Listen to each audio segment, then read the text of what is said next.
Now, Mr. McQueen, I want you to describe your movements last night from time of leaving the dining car. That's quite easy. I ran back to my compartment, read a bit, got out on the platform at Belgrade, decided it was too cold, and got out again.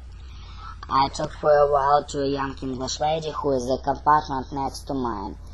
Then I felt in a conversation with that Englishman, colloquial eyebrows not. As a matter of fact, I think you passed us as we were talking. Then I went to Mr. Ratchet, as I told you, booked down some memoranda of letters he wanted written and said goodnight to him and left him.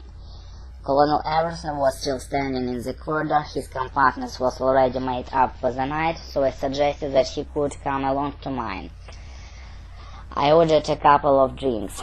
We got right down discussed world politics and government of India and our troubles with prohibition and Wall Street crisis. I don't, as a rule, cut into Britishers.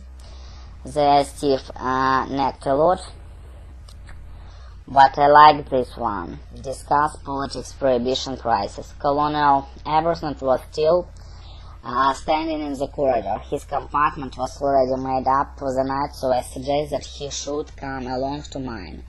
I ordered a couple of drinks. We got right down to it, discussed world politics and the government of India and our own troubles with prohibition and the Wall Street crisis.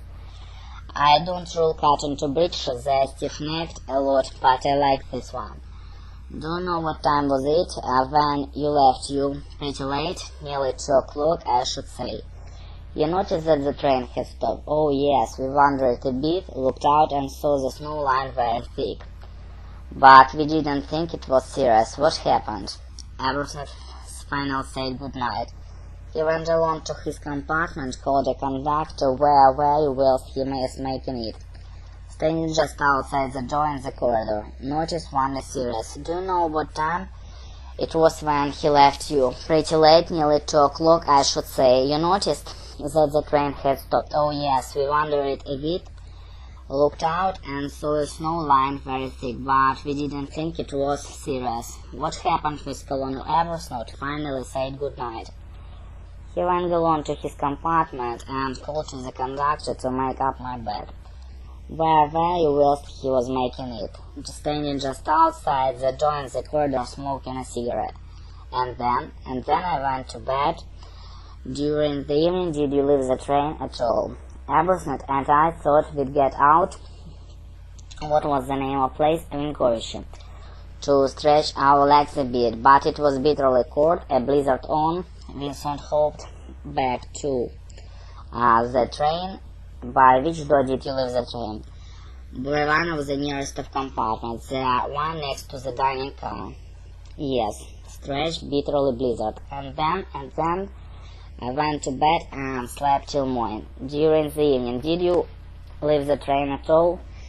Everson, I thought we'd get out of the train. And what was the name of the place in Vinkovich to stretch our legs a bit? It was bitterly cold, a blizzard on. We soon hopped back again. By which door did you leave the train? By the nearest to our compartment, the one next to the dining car? Yes. Репетитор по скайпу, Smart Teacher 190.